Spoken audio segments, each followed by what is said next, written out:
All right, welcome back. So in this video, we're going to talk about the users menu. Okay, so if I click on users, you can see that there's 4 submenus. So we have active users, we have contacts, guest users, and deleted users. All right, so let's talk about each one of these individually. So let's go to active users first. All right, and then we'll cover all the menus and everything that you need to know in order to add a user, add multiple users, multi-factor authentication, how to delete a user, refresh, reset a password, and then all these other options here. Okay, so let's go through step by step and learn each one of these individually. Okay, so the very first thing I want you to do is add a user. Okay, so I'll give you an example. When I worked for the company that I work for, they would give me a new employee sheet, and they would have their first name, their last name, and then their department. Okay. And then I would try to get them to give me a password. So this is what happened when I started. When I started at the job, they would not give me any information at all. So I learned real quick. I said, okay, I'll give you a sheet to give to the new employee. When you hire someone, this is what you give to them. Okay. So if you don't do that at your business with your owner, an IT director, an IT tech, if it's a client, whatever, make them in one way or fashion, ask them, don't make them, ask them to have a sheet for new employees. Okay, so include a first name, last name, email address, so whatever their format is, whether it be the first letter of their first name and then their last name, complete, and then at your domain, and then the password, set a password for them, and then require them to set a password after they log in. Okay, so I'll show you that right now. I'm getting ahead of myself here, but let's click on add a user. Okay, so let's do the setup, the basics. Okay, so to get started, fill out some basic information about who you're adding as a user. Okay, so you can literally use this as a template for signing people up. So we're going to use John Doe as an example. Okay, so I'm going to do John and I'm going to do Doe. Okay, and the display name will automatically fill. So it'll be John Doe, right? Now the username, you can set this to whatever you want. So we could do jdoe at joshwerner.onmicrosoft.com. Okay, we can automatically create a password. We can require this user to change their password when they first sign in. Okay, so what I'm going to do is I'm going to uncheck the automatically create password, and we're going to set a default password. Okay, so we're going to do, if it lets me, let's do password. Okay, and you need uppercase, lowercase, numbers, and symbols. So let's do password 2021. Okay, and then a hashtag. Okay, so what that means is we were going to require this user to change their password when they first sign in. Okay, send password and email upon completion. So we want to send an email to me. Okay, and the reason why you want to do this, and it's going to go to your email address, but the reason why you want to do this is so you have a record of their password. Okay, now one thing you don't want to do as a director of IT or a director of accounts is you don't want to have passwords in your email address. Okay, you don't want to do that because if your email is compromised, then the password is compromised. What you want to do is you want to require the user to set their own password. Okay, and you don't want to know the password. And you'll say, Josh, why would you do that? Well, here's why. You can easily reset the password. Okay, you are the administrator of all the accounts on this account. So you don't need to write down the password. You don't need to memorize the password. You don't need to do anything. But you need to have a reference point here so you have a record of it, and then you'll know, okay, so John J. Doe at joshwerner.onmicrosoft.com, this is his password, password 2021, hashtag. Okay, and then that way they can customize it to whatever they want so you don't have a breach. Okay, because here's the problem that you run into. All right, and this happened to me at this job that I had. People would write down their password and then they would put it in their desk. Okay, That's okay, but if you have a break-in, and I'm not saying this would happen, but let's say that your business is broken into, uh, more than likely people are not going to break into your office to steal passwords. Okay, just let me say that up front. But if that were to happen, someone breaks into your office and they check the desk, they can see your password. So what would they do then? They're going to be able to take that and then log into your account and do whatever they want with it. Okay. Now, most of the time when people breach email accounts, it's not breaking into your office to capture your password. Okay.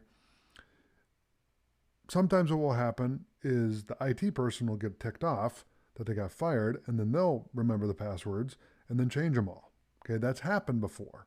It didn't happen at the company that I worked at, but I worked at another company that I was with for a few days, and it was not a good fit for me, so I just resigned. But when I worked there, they told me that the previous person that was there got upset and they changed all the passwords. So all the passwords were changed. Okay, so it was not a desirable job for me to even partake in, even though, like I said, you don't need it for this. But the problem was is they weren't using Microsoft 365. They were using an old system prior to Microsoft 365, a cloud-based service. They had the offline version. Okay, so you could not go in like this and change passwords. You had to go through each account individually, manually, and change their password. No good. Okay, so that's a whole nother thing. But with this, like I said, you don't need to write down their password, but you do want to have access to their account. And the way to access their account is through here. So let's click next. Okay, so we're going to assign a product license now. So we're going to assign the license you'd like the user to have.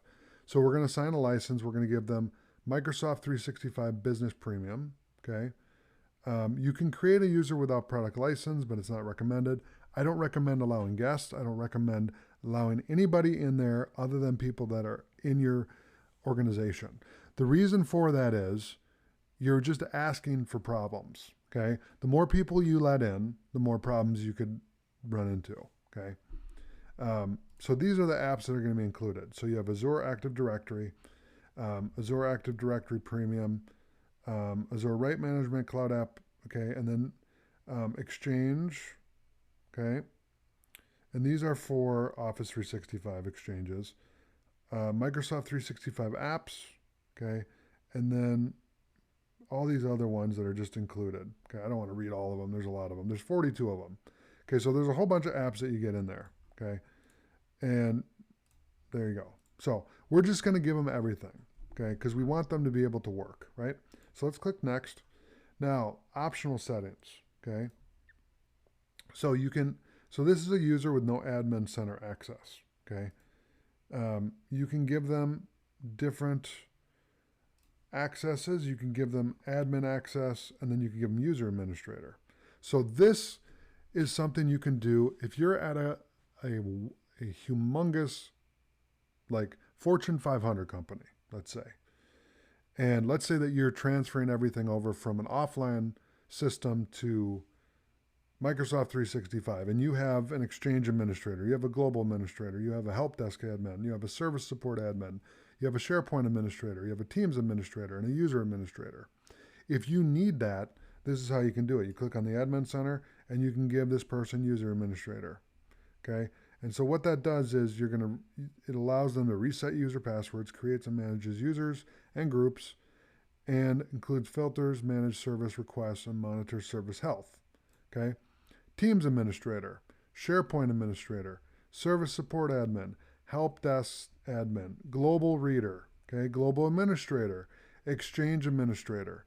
Okay, so you have the ability to give sub-administrator access to anybody and everybody that you want. Now you can give them all of the access, okay, but I don't recommend doing that, okay. The only thing I recommend doing is if you need to have two accounts for an admin, have one for the person that set up the account and then have one as a backup, okay, if you really need it. But for this example, we don't need that, okay. So we're going to just do user no admin center access. I'm going to click next, okay, and then it's going to review and finish. So it's going to go through all the settings that you set up for this account. So review all the info and settings for this user before you finish adding them. Okay, so the display and username is John Doe. The password is a custom password, okay, which you can edit, and then we can see it, okay? And then it's going to make you go through the whole process again of continuing through. So if you click edit, you have to go through the wizard again, just so you know. Then we have product license, okay, so this is all the products that are included with Business Premium, and then we have roles. So we're just a user, and then the profile info, none was provided, so we'll finish. So the profile info we can let the user do, okay? But again, when you have the new employee information sheet, that's where you can put all that information in. Whether it's a sheet or a Google Doc or whatever, a Microsoft Doc or whatever you want to use to do that. Okay, so let's do finish add in. Okay. So we can make this template available to other admins who manage users.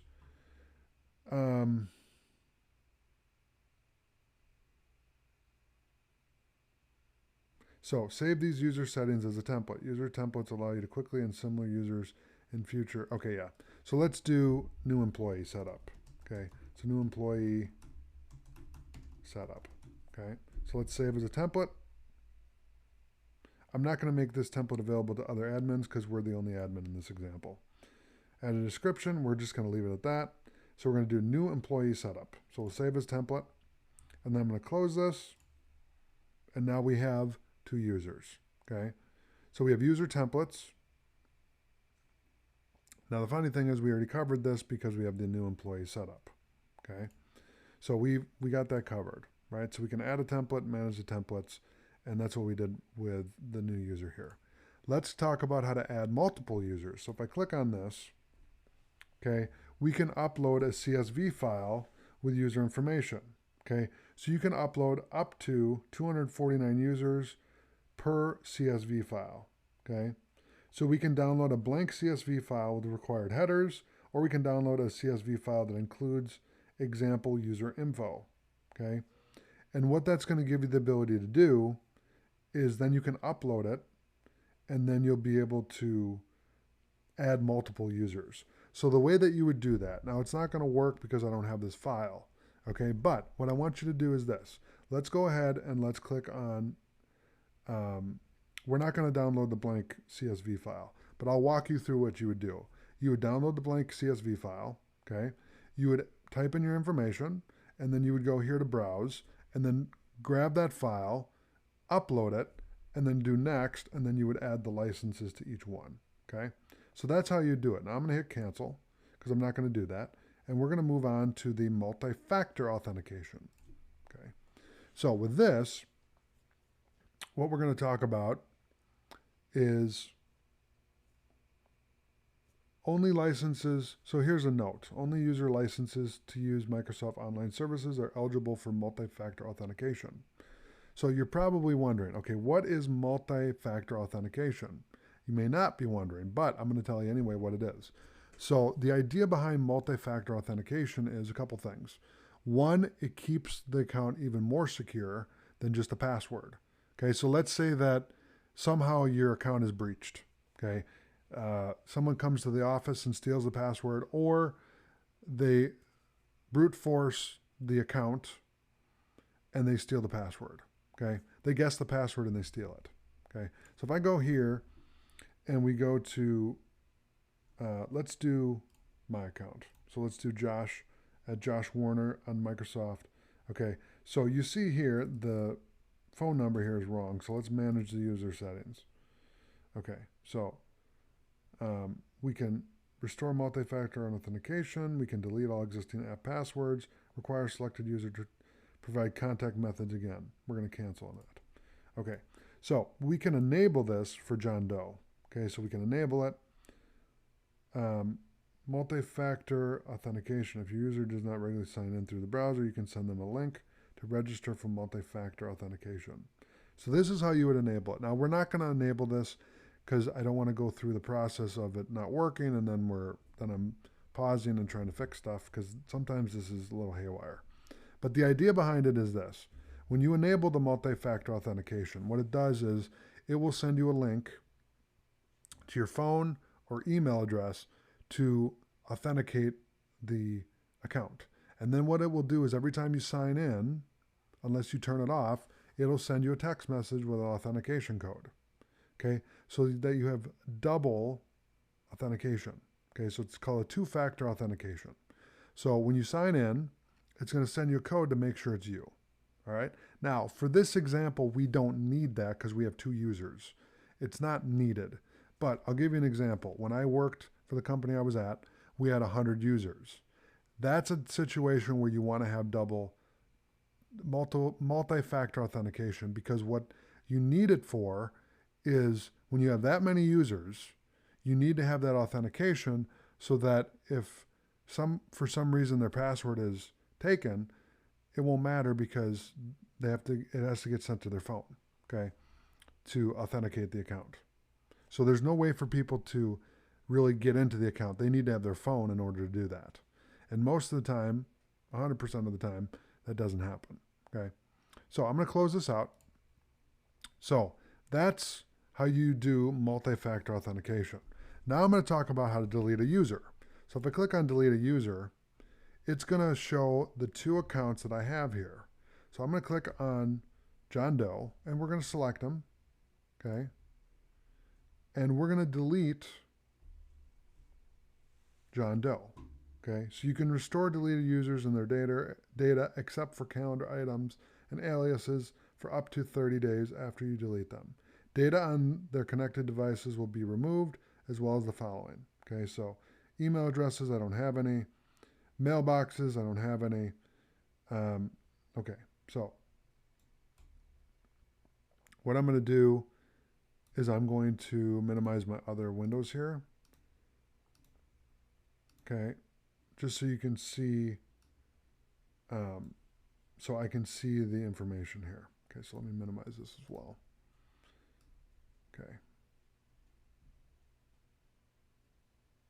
Okay, I thought there was something over there. There's nothing over there, that's fine. All right, so we can give another user access to John Doe's email. Okay, so I'll give you an example of this while it's loading. Okay, now it's ready, but I'm going to talk about this real quick. Okay, so the job that I had, there was a lot of turnover in the jobs that we had. So sometimes we had to give access to another user to get access to their emails. Okay, so they would hire somebody, they'd be around for a couple months, and then they'd fire them or they'd quit. And so all that information would need to be transferred to another employee. So they didn't have this when I was doing this, which this is a great thing, okay? But give email access to another user, okay? So when I click on that, what that's going to do is you're going to type in the person. So for this example, it would be me, okay? And then I would do next. The display name, use the current display name John Doe, or we can create a new one. I recommend using either John Doe shared. This one's better, John Doe shared, okay? And then you can go through the process of, and we'll just go through everything. We're not going to save this, but you could do turn on automatic replies, okay? Thank you for contacting Josh Warner. Regret to inform you that John Doe is no longer employed here. Please direct any future current. Okay, so the template here is great. All right, I'm going to do next. Aliases, select next to continue. There's no aliases here, so we're going to do next. And then review and finish mailbox access. So the new mailbox owner will get an email with instructions to access the shared mailbox. Okay, so this is all the information, okay? And then what you would do is you transfer ownership. Now, we're not going to do that. I'm going to cancel this. But again, I literally had to do this all the time. It was a pain in the neck. And I would do it the old-fashioned way where I'd go into their email and grab their emails and then transfer it over with USB. Okay, I got to tell you, it was really annoying. Okay, they did not have this option. I wish they did. Okay, I would give them access here, but they wanted, I think there was something else that they wanted on top of this, is what it was. Okay, so anyway, it doesn't really matter, but I'm just trying to give you a real world example.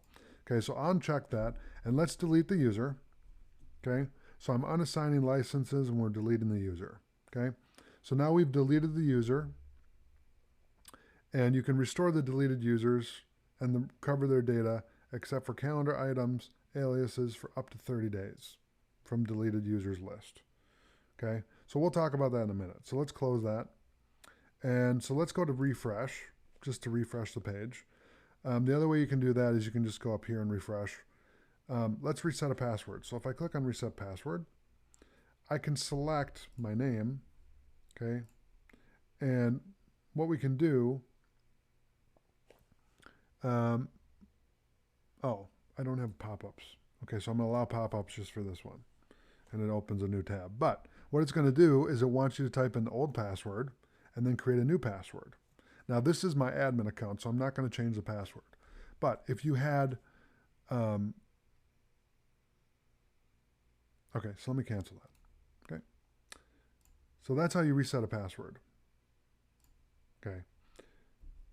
That's one way to reset a password, okay? Export users. So if I click on this, this is going to create an Excel doc with a spreadsheet of the users, okay? Directory synchronization. We don't have Active Directory set up. I'll be talking about that later. I'll explain to you exactly what that is. It's really cool. And then team setup status. I haven't set that up yet. So we're good there. Now let's talk about contacts. So with contacts, we don't have any contacts, okay? So we can add a contact here, okay? I can type in their first name, last name, and then email address. We can add their profile info and then mail tip. Now again, I don't recommend flooding this with information, okay? I'm going to tell you why. The company that I work for, the person that they hired to set this up didn't know what they were doing. And so when I started working there, they had 100, they didn't even have 100 employees. They had about 70 employees, but they had 300 contacts. And so it was clients, it was friends of the IT guy, it was friends of the people that worked there. So they had 300 contacts that had nothing to do with the company, okay? So it was just covered in, like, this was, I could scroll for days because there were so many people on the list. So only add contacts if you absolutely need it. Now, I do recommend adding if you're an owner of a company, if you're the IT director, IT tech, if you're a consultant and you need to add information here, like client information, this is a place to do that. But don't have 800 contacts. Have the ones that you absolutely need, okay? So I'm not going to add any contacts here because I like to keep things clean, but let's talk about how to add multiple contacts. It's similar to how to add multiple accounts or users. You use a spreadsheet and then you import it in, okay? Next, export contacts. So if I click on that, it's going to download an Excel doc with a spreadsheet on it, and it'll have all these cells here in the spreadsheet, okay? So that's a great way to manage your contacts, okay? And then you can go through and you can go through and delete contacts you don't need, and then you can import it in, and then you don't have 300 contacts like what I had. And then this is just to refresh the page. Again, if you have 300 contacts like what I dealt with, you'd need to refresh the page quite often because in order to scroll, it's going to keep loading, okay? Now let's talk about guest users. So guest users, again, this is a no-no. As much as possible, stay away from this, okay? Because I've seen it where it's been way too much, okay? It was flooded with people and it's impossible to manage 300 users when you have 100 employees, okay? So you can add a guest user. So let's click on that and let's look at what that is. Okay, so this is Azure, and Azure is so here's how Azure works. Microsoft has not a program, but a directory called Active Directory. Okay, so Active Directory is connected to Microsoft 365. There's a couple ways you can do it. You can connect it to a server on site at your office, or you can connect to the cloud. All right. So the Active Directory that I was using at the job that I had as director of IT, we had a server. So they were using, I believe it was Microsoft Server 2008, I believe is what it was. Okay, and it was a mess.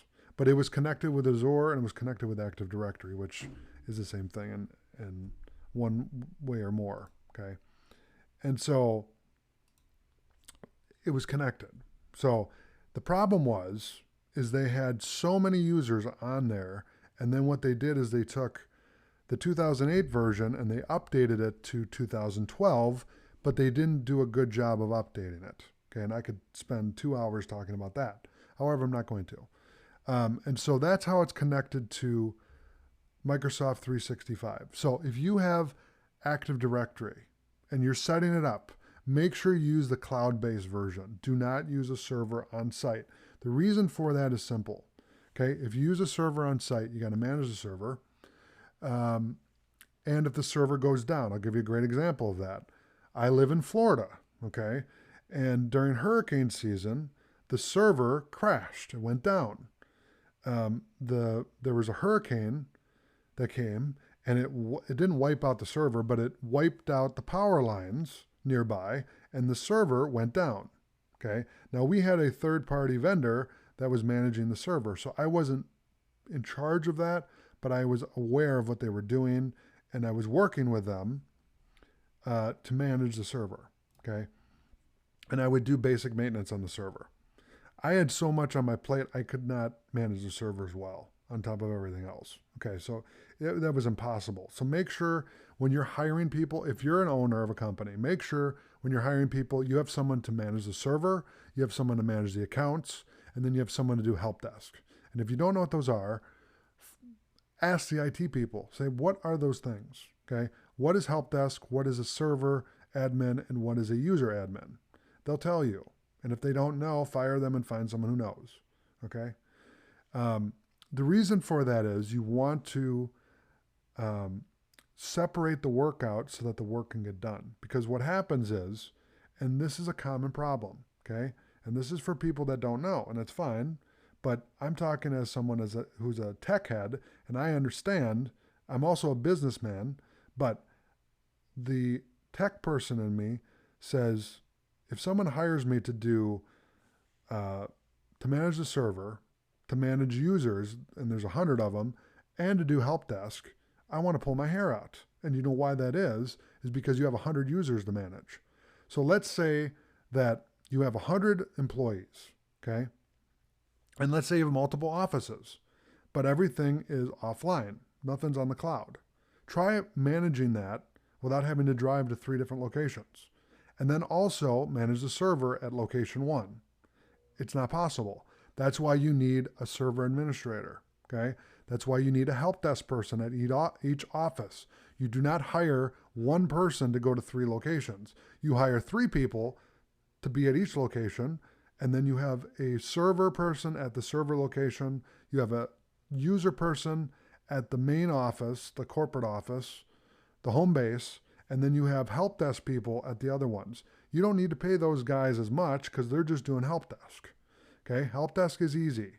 The hard part is managing the server and managing the users because you got to change passwords, you got to help people get set up, blah, blah, blah, blah, blah. Okay, so if you're setting up Microsoft 365 with Active Directory, make sure you have enough people on your team to do the job. Okay, and if you don't know, ask somebody, find somebody that's in IT and say, hey, what do you recommend me doing for this? Because too many times what happens is they don't ask anybody. They just look for the cheapest way to go. And let me tell you, it may not affect your pocketbook up front, but down the road it's going to, because those people are going to quit and go get a job where they just have to do one thing instead of 3. And they're going to get paid 3 times as much. So just remember that when you're trying to be cheap. All right? It's happened to me a few times. All right. Anyway, so let's talk about deleted users. Okay.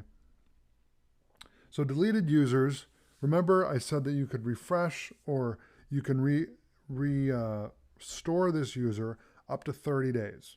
So today is the 7th of June. I was going to say July, but that's when it expires. Today is June 7th. I almost said July 7th. Sorry. We created this account at 2:09 p.m. It's 2:19 right now, or actually was deleted that 10 minutes ago.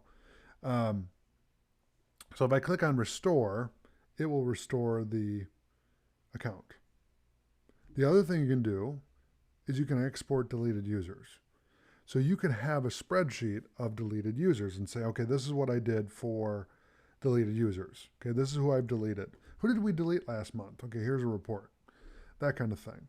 So remember, you need to do a 30-day report. Don't wait till the last day to grab this. Okay, make sure you export your deleted users, date it, and then you can do this. Delete.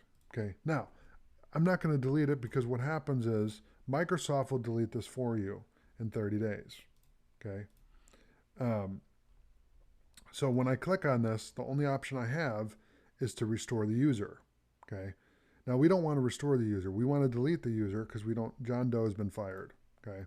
But I want to show you how to work with all the menus. So I know this video has been extremely long, but we learned a lot about a couple things. We talked about active users. Okay. We talked about contacts, guest users, and how you shouldn't have any. Okay. I'm only kidding.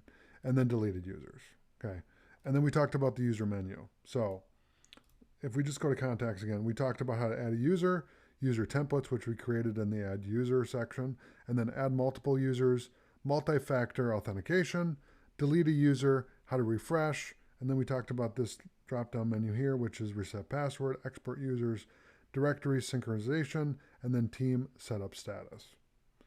Okay, so that is the users menu. So thank you so much for watching. I'll see you in the next video.